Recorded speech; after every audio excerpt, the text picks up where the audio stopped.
Please assume your seats.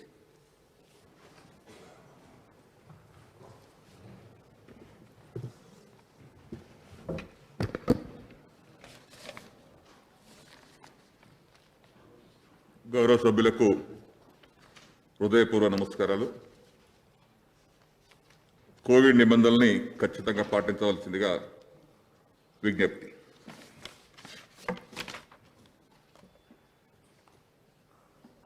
గౌరవ సభ్యులకు మనవి, ఈరోజు మొదటగా కార్యక్రమ పట్టికలో గల 4 బిల్లులను సంబంధిత మంత్రులు వరుసగా సభలో ప్రవేశపెట్టిన అనంతరం ఒక్కొక్క బిల్లుపై చర్చను విడివిడిగా చేపట్టి ఆమోదించుకోవడం జరుగుతుంది.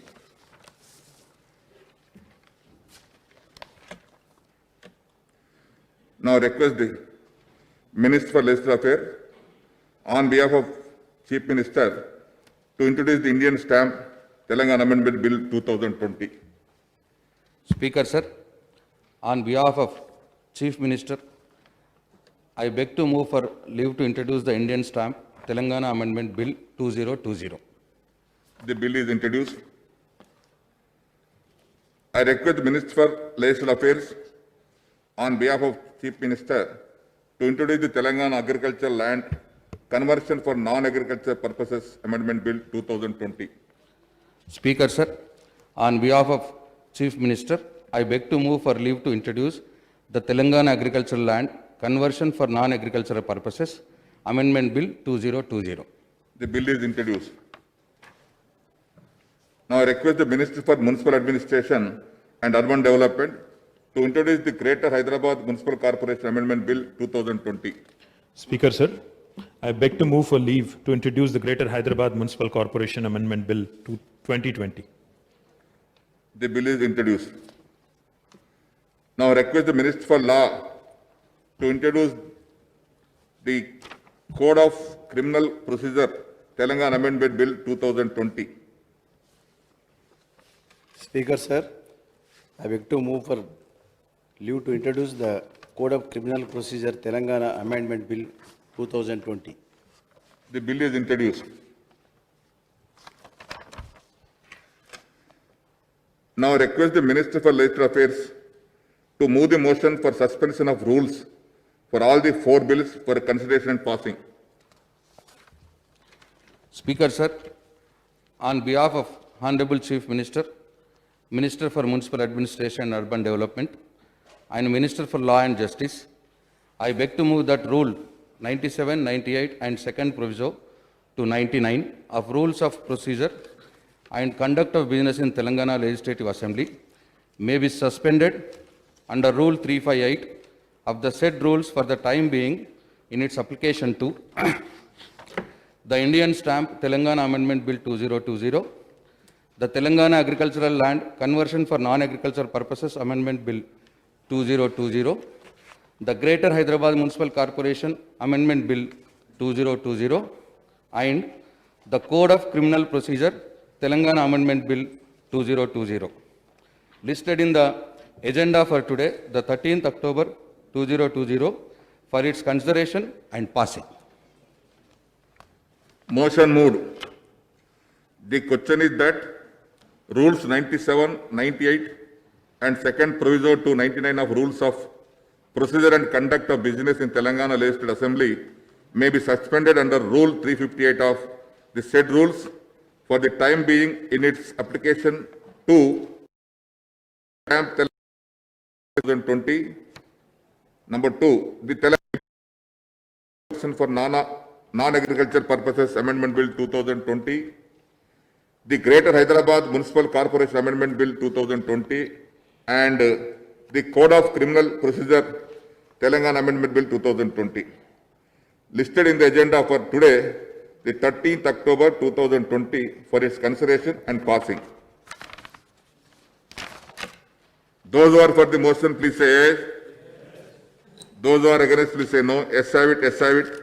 The motion is carried and Rules 97, 98 and second proviso to 99 are suspended for the time being in its application for the aforesaid bills.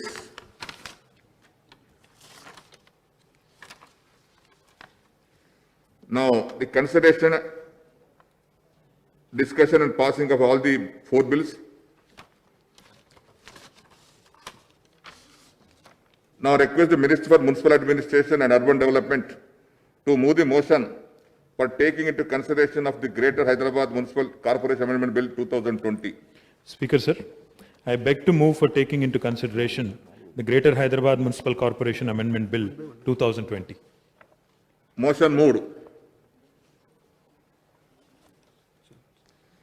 I request the Minister to explain the aims and objects and salient features of the bill. Speaker, sir, Telangana రాజధాని హైదరాబాద్ మహానగరం భారతదేశంలోనే ఒక గొప్ప నగరంగా గౌరవ ముఖ్యమంత్రి గారి నాయకత్వంలో ఒక విశ్వనగరంగా ఎదగడానికి అన్ని హంగులు ఉన్న నగరంగా ముందుకు దూసుకొని పోతున్న విషయం గౌరవ సభ్యులందరికీ కూడా తెలిసిందే అధ్యక్ష. అధ్యక్ష, ఈ నగరానికి గొప్ప చరిత్ర ఉంది.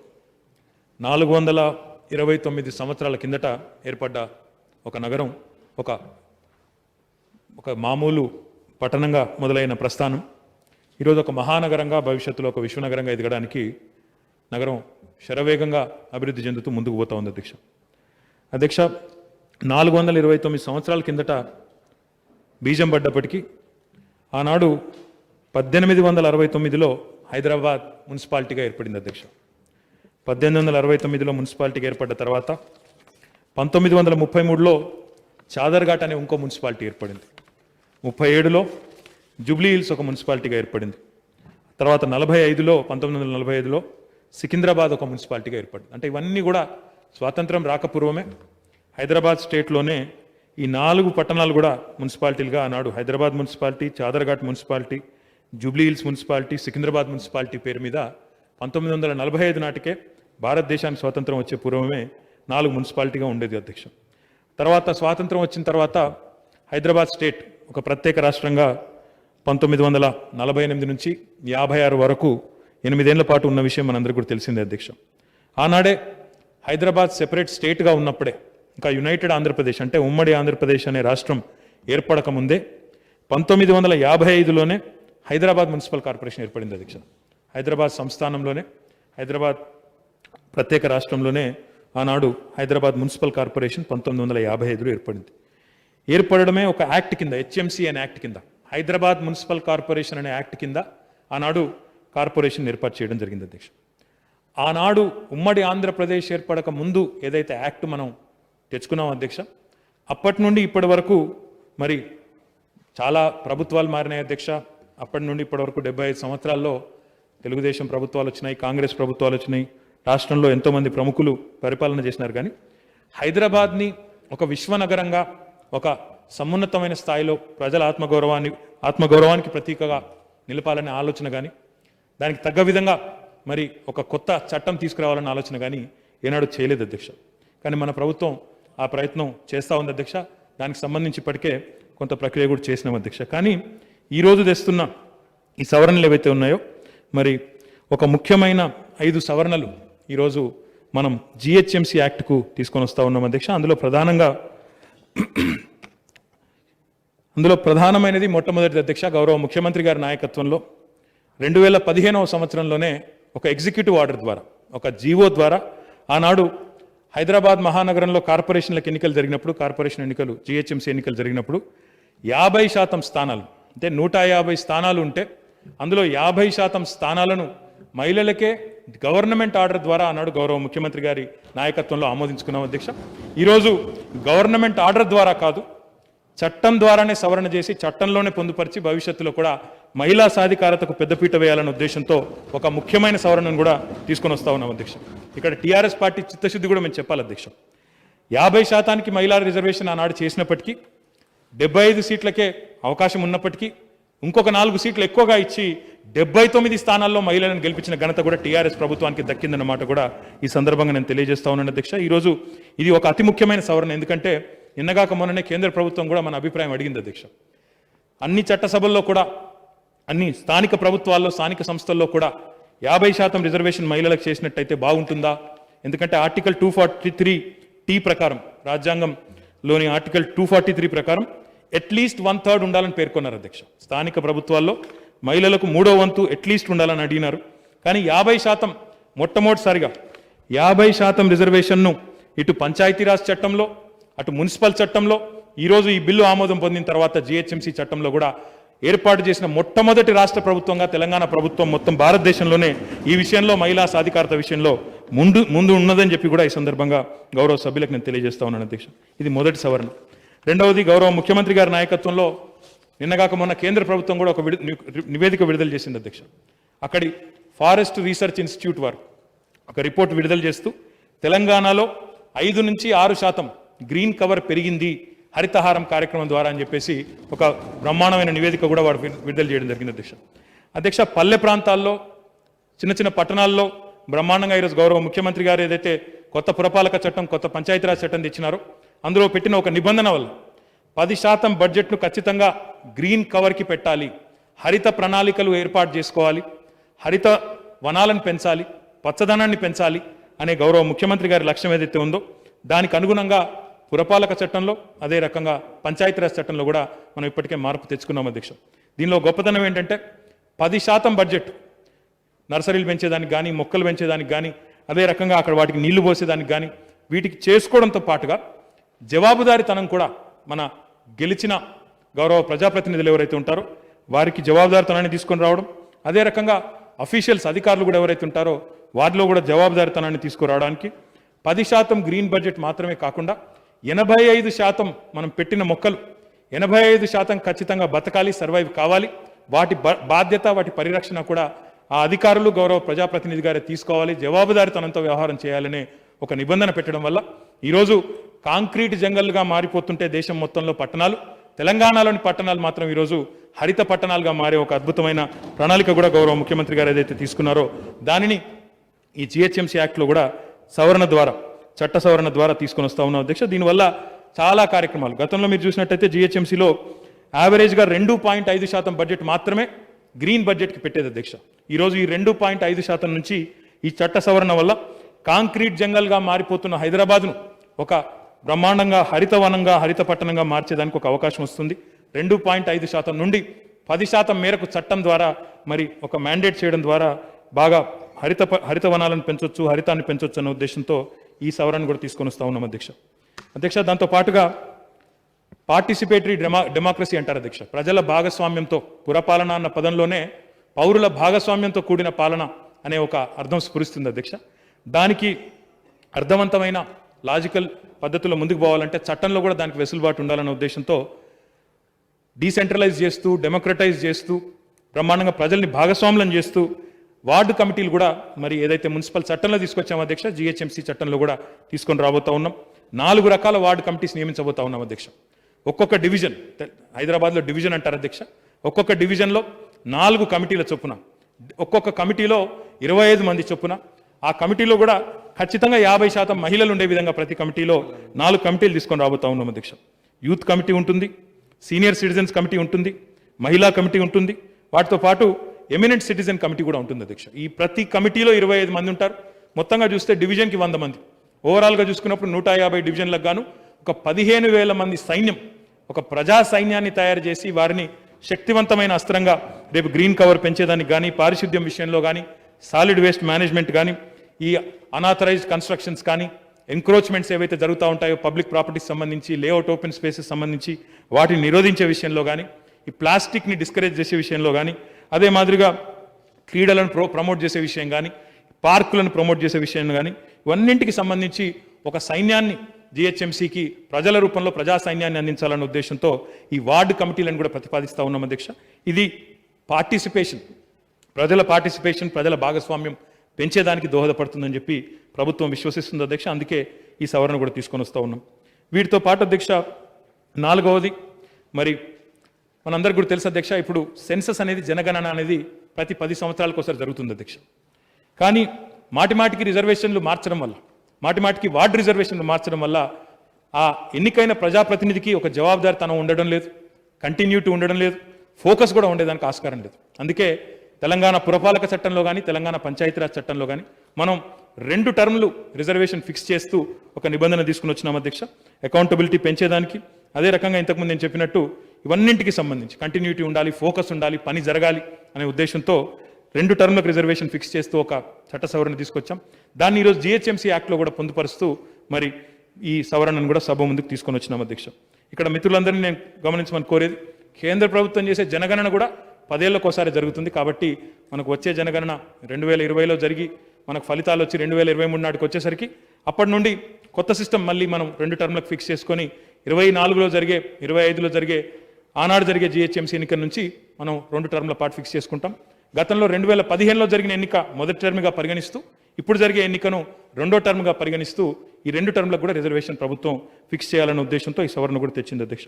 ఇక చివరిగా అధ్యక్ష 5వ సవరణ, మరి ఈరోజు ఒకవైపు కోవిడ్ లాంటి సంక్షోభం, అదే రకంగా ప్రభుత్వాలు ఎప్పటికప్పుడు చాలా రకాల ఆలోచనలు, చాలా రకాల మరి సమస్యల నుంచి కూడా మరి ఎప్పటికప్పుడు పరిష్కారాలు వెతుకుతూ ప్రజా సంక్షేమం కోసం, అభివృద్ధి కోసం పనిచేస్తూ ఉంటాయి అధ్యక్ష.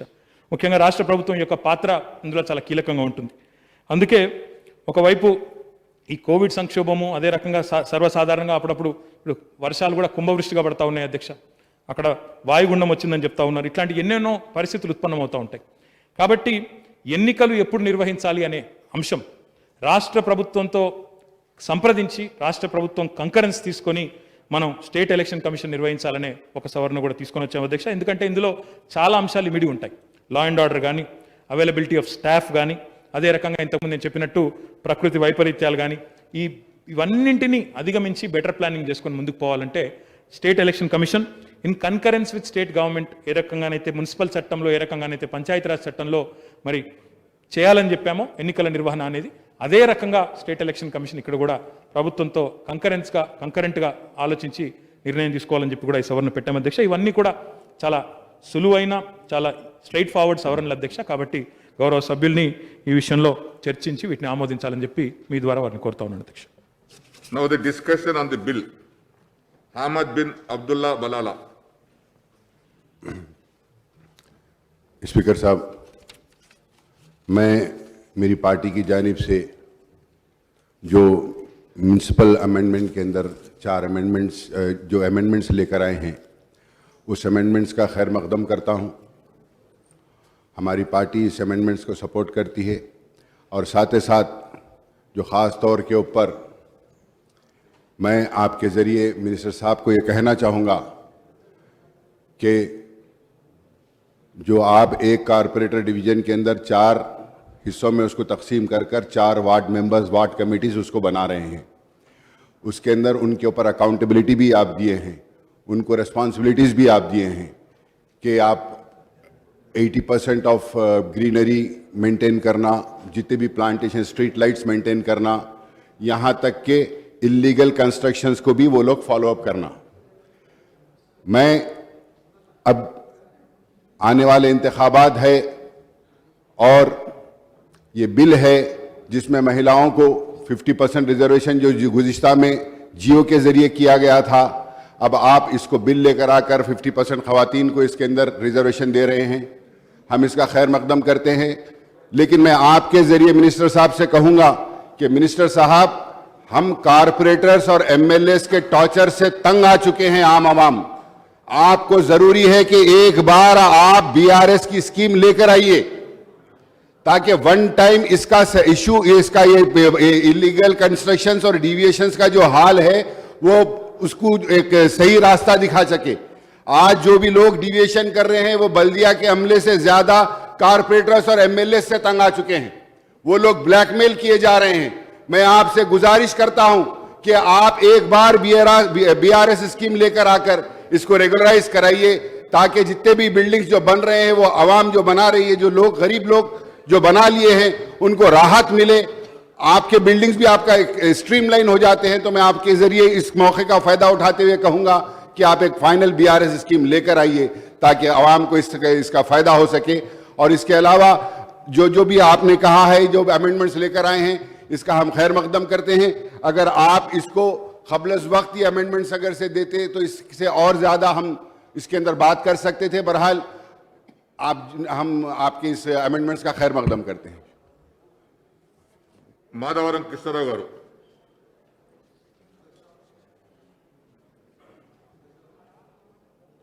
అధ్యక్ష నమస్కారం. అధ్యక్ష, మన రాష్ట్ర అభివృద్ధి అరుసులు శ్రమిస్తున్నటువంటి ముఖ్యమంత్రి గౌరవనీయులు కేసీఆర్ గారికి, రాష్ట్ర ఐటీ శాఖ మంత్రి కేటీఆర్ గారికి నా ధన్యవాదాలు తెలియజేస్తున్నాం అధ్యక్ష. ఎందుకంటే గత 40 ఏళ్లుగా హైదరాబాద్ నగర రాజకీయంలో నగర ప్రజతో అనుబంధం ఉన్న నాయకుడిగా హైదరాబాద్ ప్రపంచంలో ఆదర్శ నగరంగా తీర్చిదిద్దిన ముఖ్యమంత్రి గారికి కేటీఆర్ గారికి కృతజ్ఞతలు తెలపడం నా ధర్మం అధ్యక్ష. అధ్యక్ష, మహానగరంలో మండలంలో మహిళలకు 50% రిజర్వేషన్లు చేస్తున్న ప్రభుత్వ నిర్ణయాన్ని మనం పూర్తిగా స్వాగతిస్తున్నాం అధ్యక్ష. నేటి ప్రపంచంలో మహిళలకు అన్ని రంగంలో రాణిస్తూ మంచి గుర్తింపు తెచ్చుకోవడంలో పాటు వారి బాధ్యత వహిస్తున్న ప్రాంతాలకు కూడా మంచి పేరు తీసుకొస్తున్నారు. రాజకీయాల్లో పాటు పరిపాలనను సాటుకుంటున్నారు. జిహెచ్ఎంసీ వార్డులను 50% రిజర్వేషన్ కలిగిస్తూ హైదరాబాద్ నగర సంపూర్ణ అభివృద్ధికి బాట వేయడంలో కీలక పాత్ర పోషిస్తున్నారని ఆశిస్తున్నాను. మహిళలకు సాయంగా సహకారంగా పరిపాలనా దక్షణ మరింత పెంచేందుకు ముఖ్యమంత్రి కేసీఆర్ గారు మన ముఖ్యమంత్రి కేసీఆర్ గారు కేటీఆర్ గారి నాయకత్వంలో ఎంతగానో దోహదపడుతుందని ఆశిస్తున్నాను. వార్డు రిజర్వేషన్లో ఎస్టీ, ఎస్సీ, బీసీలు, జనరల్ రిజర్వేషన్లో మహిళలకు 50% రిజర్వేషన్లు చేయడం పట్ల సంపూర్ణ మద్దతు తెలుపుతూ చట్టసభను స్వాగతిస్తున్నాం. అదేవిధంగా ఒక చట్ట సవరణ రిజర్వేషన్ వరుసగా 2 రకాల పరిమితం అమలు చేయాలని నిర్ణయిస్తున్నా హర్షణీయంగా స్వాగతిస్తున్నాను. 2 కాల పరిమితి, ఒకటే రిజర్వేషన్ ఉంటే ఆ రిజర్వేషన్ ద్వారా అవకాశాలు లభించి ప్రజాప్రతినిధులు రిజర్వేషన్ సమస్యలు స్పష్టంగా అవగాహన కలిగి ఉండి మౌలిక సమస్యలను పరిష్కారం అవుతాయి. 10 సంవత్సరాల పాటు ఒకే రిజర్వేషన్ అమలు ఉండి రిజర్వేషన్ పూర్తి అవగాహన కలిగి డివిజన్లపై అన్ని రంగంలో అభివృద్ధి చెందేందుకు అవకాశం లభిస్తుందని, అంతేకాకుండా రిజర్వేషన్ పాల్గొన్న వర్గాల ప్రజా సేవలో 10 సంవత్సరాల పాటు పనిచేసే అవకాశం దొరకడంతో పాటు నిజాయితీగా సేవలు అందించేందుకు అవకాశం కలిగిస్తుంది. తెలంగాణ రాష్ట్ర గుండెకాయ లాంటి హైదరాబాద్ మహానగరం ఇప్పటికే ప్రపంచంలో మహానగరంతో పాటు పోటీ పడుతుంది. అభివృద్ధి సంక్షేమ రంగంలో దూసుకుపోతుంది.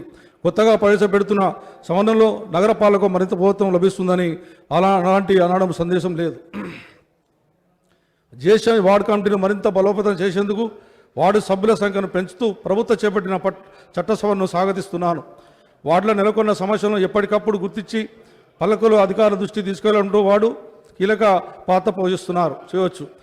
వార్డు కమిటీలో కీలకమైన బస్తీ వార్డు సంక్షేమ సంఘాలు, సేవా సంఘాలు వంటి వివిధ రంగాలకు చెందిన వారికి సభ్యులుగా అవకాశం కల్పించడం ద్వారా వార్డులో నెలకొన్న సమస్యలను పరిష్కార చట్టసభలను సూచనలు అందుకుతాయి. వార్డులో ప్రభుత్వ నిధులతో చేపట్టిన పనులను ప్రతినిధం గురించి వాటిని సరైన విధంగా వినియోగించే చట్టంలో వార్డు కమిటీలు ప్రత్యేక చెప్తాయి. వార్డు కమిటీ సభ్యుల సంఖ్యకు 10 నుంచి 25 వరకు పెంచడం ద్వారా వార్డులో చోటు చేసుకుంటున్న అభివృద్ధి సంక్షేమ కార్యక్రమాలు ప్రజలకు మరింత చేరువ చేసేందుకు అవకాశం లభిస్తుంది. డ్రైనేజ్ కానీ, చెత్తదాలు కానీ, పార్కులు కానీ, అర్థారం కానీ, ఆట స్థలాలు కానీ, మురుగుదొడ్లు కానీ, వీధి దీపాలు కానీ పనితీరు ఎప్పటికప్పుడు ప్రవేశిస్తూ విధంగా వార్డు కమిటీలు బాధ్యతంగా పనిచేసే హైదరాబాద్ నగరంలో ఆదర్శంగా అవుతుందని ఎంతగా ఉపయోగపడుతుంది స్వాగతిస్తూ, అదేవిధంగా అధ్యక్ష, కుక్కట్పల్లి కాన్స్టిట్యూన్సీలే మా కేటీఆర్ గారి ఆశీర్వాదంతో 1500 కోట్ల రూపాయలు ఇప్పటికే అభివృద్ధి కార్యక్రమాలు, డ్రైనేజ్ సిస్టమే కానీ, వాటర్ సిస్టమే కానీ, అదే బ్రిడ్జులు కానీ, అండర్ పాసులు కానీ హైదరాబాద్ నగరంలో ఉన్న శాసనసభ్యులు అందరి తరఫున ప్రత్యేకంగా కేటీఆర్ గారికి అదేవిధంగా కేసీఆర్కి ధన్యవాదాలు తెలియజేస్తా ఉన్నాను. గౌరవ సభ్యులు బట్టి విక్రమార్క గారు.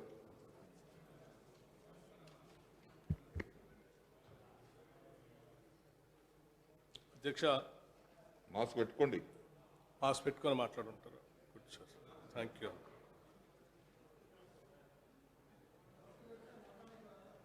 అధ్యక్ష, మున్సిపల్ మంత్రి గారు ప్రవేశపెట్టినటువంటి ఈ bill great Hyderabad municipal corporation act 1955కి సంబంధించి వారు ఇందులో పొందుపరిచినటువంటి అంశాలు, ఉదాహరణకి గ్రీన్ బడ్జెట్ కోసం 10% అలాట్మెంట్ చేయాలనే దాని మీద, అట్లాగే 50% రిజర్వేషన్ ఫర్ ఉమెన్ పోటీ చేసేటువంటి వాళ్ళకి, అట్లాగే ఈ రిజర్వేషన్స్ క్రైటీరియా ఒక టర్మ్కే కాకుండా 2 టర్మ్కి ఒకసారి రొటేషన్ పద్ధతిలో తీసుకొచ్చే దాని మీద, ఈ 3 అంశాల మీద ప్రధానంగా చెప్పారు వారు.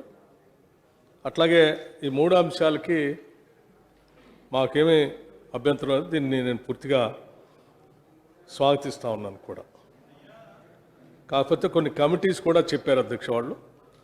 ఆ డివిజన్స్లో 4 కమిటీలు వేస్తాము. ఆయా డివిజన్స్లో ఈ కమిటీలన్నీ కూడా ఓవరాల్ డెవలప్మెంట్ కోసం చూస్తాయని చెప్తా ఉన్నారు. బట్ ఈ కమిటీ మెంబర్స్ని నామినేట్ చేసేటువంటి విధానం ఇది నామినేషన్ ప్రక్రియ ద్వారా చేస్తారా, లేకపోతే పార్టీ బేస్లో చేస్తారా, లేకపోతే ఏ రకంగా చేస్తారనేది ఈ డెమోక్రటిక్ ప్రాసెస్లో దీన్ని ఒకసారి ఎలక్షన్స్ అయిన తర్వాత, కార్పొరేటర్ ఎలక్షన్ అయిన తర్వాత కార్పొరేటర్తో పాటు ఈ కమిటీస్ వేసినప్పుడు మరి ఆ కార్పొరేటర్ విధులు బాధ్యతల్లో వీళ్ళు ఇంట్రూడ్ అయ్యేటువంటి అవకాశం కూడా ఉంటుంది. దాని మీద కొంత స్పష్టత ఇవ్వాల్సిందిగా నేను మంత్రి గారిని కోరుతా ఉన్నాను. అట్లాగే అధ్యక్ష, మహిళలకి 50% రిజర్వేషన్ పెట్టిందని నేను అభినందిస్తూనే మీ ద్వారా గౌరవ మంత్రి గారిని ఇదే సందర్భంగా బీసీలకు సంబంధించిన రిజర్వేషన్ కూడా గతంలో మనం 33% అని అనుకున్నాము. ఆ 33% సంబంధించిన రిజర్వేషన్ కూడా దీంట్లో పొందుపరిచి తీసుకొని వచ్చి ఉంటే బాగుండేది. గౌరవ మంత్రి గారు ఈ 33% రిజర్వేషన్ సంబంధించి కొంత సమాచారం కూడా మీ ద్వారా నేను వారి దృష్టికి తీసుకొని రాదలుచుకున్నాను అధ్యక్ష. వారు దీని మీద దృష్టి సారించి సమాధానం చెప్తే సంతోషిస్తాం. అధ్యక్ష, 1994 బహుశా మీరు కూడా అప్పుడు ప్రభుత్వంలో ఉన్నట్టుంది. ఆ టైంలోనే ఈ లోకల్ బాడీస్ ఎలక్షన్స్లో 33% రిజర్వేషన్ బలహీన వర్గాలకి ఆనాటి ముఖ్యమంత్రి గారు ఎన్టీ రామారావు గారు తీసుకొని వచ్చారు అధ్యక్ష. అది కంటిన్యూస్గా 3 ఎలక్షన్స్కి లోకల్ బాడీస్ ఎలక్షన్స్లో 33% రిజర్వేషన్ బీసీలకి అమలు చేస్తూ నడిచింది. ఆ తర్వాత 2011లో అనుకుంటా బహుశా నేను వెంకటరెడ్డి గారు అని అనుకుంటున్నాను, సబ్జెక్ట్ టు కరెక్షన్, వారు కోర్టుకు వెళ్ళి హైకోర్టుకు వెళ్ళి ఈ 33% రిజర్వేషన్ వల్ల 50% దాటుతూ ఉంది, ఇది కరెక్ట్ కాదని చెప్పి వారు కోర్టుకు వెళ్ళటం. ఆ కోర్టుకు వెళ్ళినప్పుడు అప్పుడు రోహిణి గారు జడ్జి గారు ఉన్నారు. వారు జడ్జిమెంట్ ఇస్తూ 33% రిజర్వేషన్ కంటిన్యూ చేయాలని వారు జడ్జిమెంట్ ఇచ్చారు అధ్యక్ష. ఆ తర్వాత వారు బెంచ్కి వెళ్ళారు అధ్యక్ష. ఆ బెంచ్కి వెళ్ళినప్పుడు బెంచ్ హైకోర్టు 2012లో అనుకుంటా బహుశా ఇది 50% రిజర్వేషన్కి కన్సిడర్ చేస్తేనే బాగుంటుందని వారు జడ్జిమెంట్ ఇచ్చారు. బెంచ్ కోర్టు ఇచ్చిన తర్వాత 2013లో ఈ హైకోర్టు బెంచ్ ఇచ్చినటువంటి జడ్జి మీద డాక్టర్ వినయ్ కుమార్ గారని అప్పట్లో శివశంకర్ గారు కేంద్ర మంత్రిగా పనిచేశారు, వారి అబ్బాయి అధ్యక్ష, వారు సుప్రీంకోర్టుకి వెళ్ళారు. సుప్రీంకోర్టుకి వెళ్తే సుప్రీంకోర్టు ఒక జడ్జిమెంట్ ఇచ్చింది అధ్యక్ష. ఆ జడ్జిమెంట్ కాపీ కూడా నా దగ్గర ఉంది, తీసుకొని వచ్చాను, మీకు కూడా పంపిస్తాను అధ్యక్ష. ఈ జడ్జిమెంట్ కాపీలో ఏం చెప్పారంటే ఈ 50% రిజర్వేషన్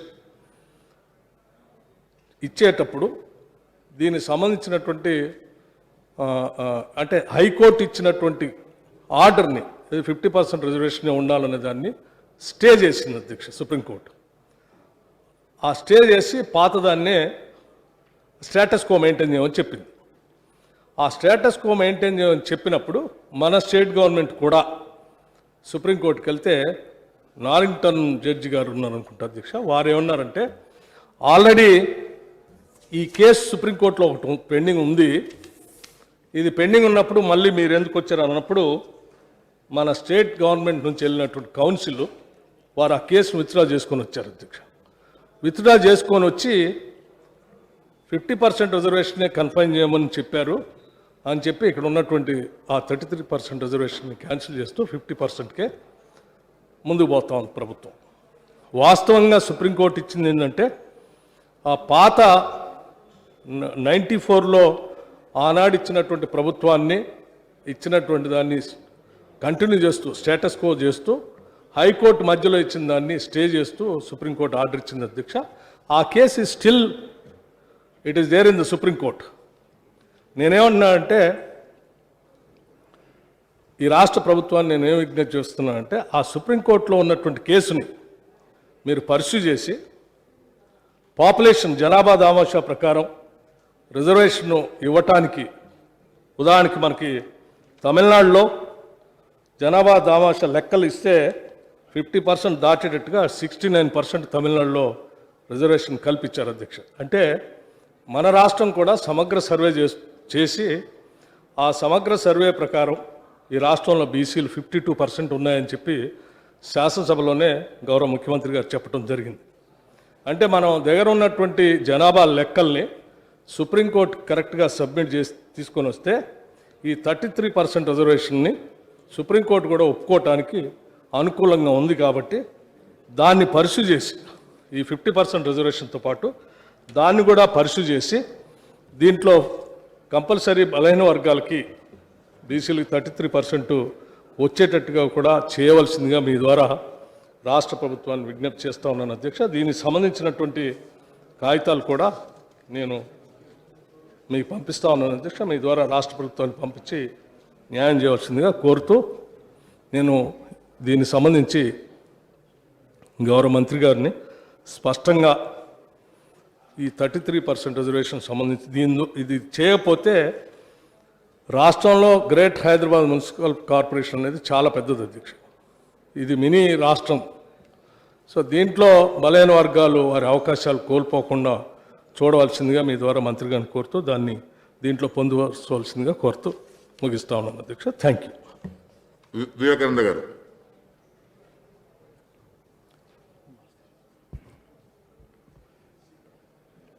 అధ్యక్ష, మరి జిహెచ్ఎంసి యాక్ట్ అమెండ్మెంట్స్ సంబంధించి 5 అంశాలపైన గౌరవ పురపాలక శాఖ మంత్రులు గారు మరి ప్రవేశపెట్టినటువంటి ఈ యొక్క అమెండ్మెంట్స్ని సంపూర్ణంగా స్వాగతిస్తూ, అధ్యక్ష, ఒక విషయాన్ని ఇక్కడే గౌరవ ముఖ్యమంత్రి గారు మరి తెలంగాణ రాష్ట్రం వచ్చిన తర్వాత చేపట్టే